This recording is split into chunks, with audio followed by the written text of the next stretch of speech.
صحیح بخاری حدیث نمبر 71۔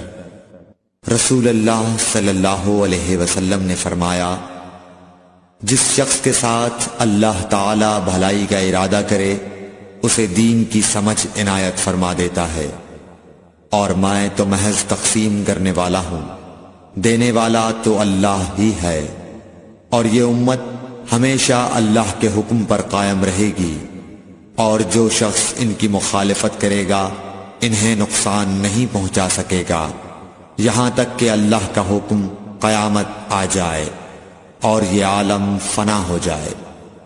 صحیح بخاری حدیث نمبر 72۔ عبداللہ بن عمر رضی اللہ تعالی عنہ کہتے تھے کہ ہم رسول اللہ صلی اللہ علیہ وسلم کی خدمت میں حاضر تھے کہ آپ صلی اللہ علیہ وسلم کے پاس کھجور کا ایک گابھا لایا گیا۔ اسے دیکھ کر آپ نے فرمایا کہ درختوں میں ایک درخت ایسا ہے اس کی مثال مسلمان کی طرح ہے۔ ابن عمر کہتے ہیں کہ یہ سن کر میں نے ارادہ کیا کہ عرض کروں کہ وہ درخت کھجور کا ہے، مگر چونکہ میں سب میں چھوٹا تھا اس لیے خاموش رہا۔ پھر رسول اللہ صلی اللہ علیہ وسلم نے خود ہی فرمایا کہ وہ کھجور ہے۔ صحیح بخاری حدیث نمبر 73۔ رسول اللہ صلی اللہ علیہ وسلم کا ارشاد ہے کہ حسد صرف دو باتوں میں جائز ہے، ایک تو اس شخص کے بارے میں جسے اللہ نے دولت دی ہو اور وہ اس دولت کو راہ حق میں خرچ کرنے پر بھی قدرت رکھتا ہو، اور ایک اس شخص کے بارے میں جسے اللہ نے حکمت کی دولت سے نوازا ہو اور وہ اس کے ذریعے سے فیصلہ کرتا ہو اور لوگوں کو اس حکمت کی تعلیم دیتا ہو۔ صحیح بخاری حدیث نمبر 74۔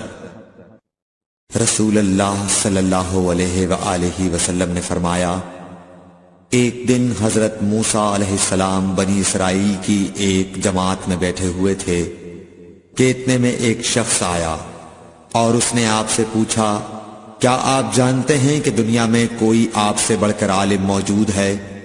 حضرت موسیٰ علیہ السلام نے فرمایا، نہیں۔ اس پر اللہ تعالیٰ نے حضرت موسیٰ علیہ السلام کے پاس وحی بھیجی کہ ہاں، ہمارا بندہ خضر ہے جس کا علم تم سے زیادہ ہے۔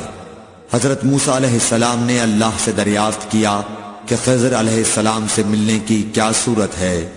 اللہ تعالیٰ نے ایک مچھلی کو ان سے ملاقات کی علامت قرار دیا اور ان سے کہہ دیا کہ جب تم اس مچھلی کو گم کر دو تو واپس لوٹ جاؤ، تب خضر سے تمہاری ملاقات ہوگی۔ تب موسیٰ علیہ السلام چلے اور دریا میں مچھلی کی علامت تلاش کرتے رہے۔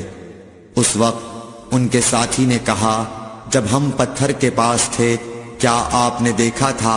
میں اس وقت مچھلی کا کہنا بھول گیا اور شیطان ہی نے مجھے اس کا ذکر بھلا دیا۔ موسیٰ علیہ السلام نے کہا، اسی مقام کی ہمیں تلاش تھی۔ تب وہ اپنے نشانات قدم پر پچھلے پاؤں باتیں کرتے ہوئے لوٹے، وہاں انہوں نے خضر علیہ السلام کو پایا۔ پھر ان کا وہی قصہ ہے جو اللہ نے اپنی کتاب قرآن میں بیان کیا ہے۔ صحیح بخاری حدیث نمبر 75۔ حضرت ابن عباس رضی اللہ تعالی عنہ نے فرمایا کہ ایک مرتبہ رسول اللہ صلی اللہ علیہ وآلہ وسلم نے مجھے سینے سے لگا لیا اور دعا دیتے ہوئے فرمایا کہ اے اللہ، اسے علم کتاب قرآن عطا فرمائیو۔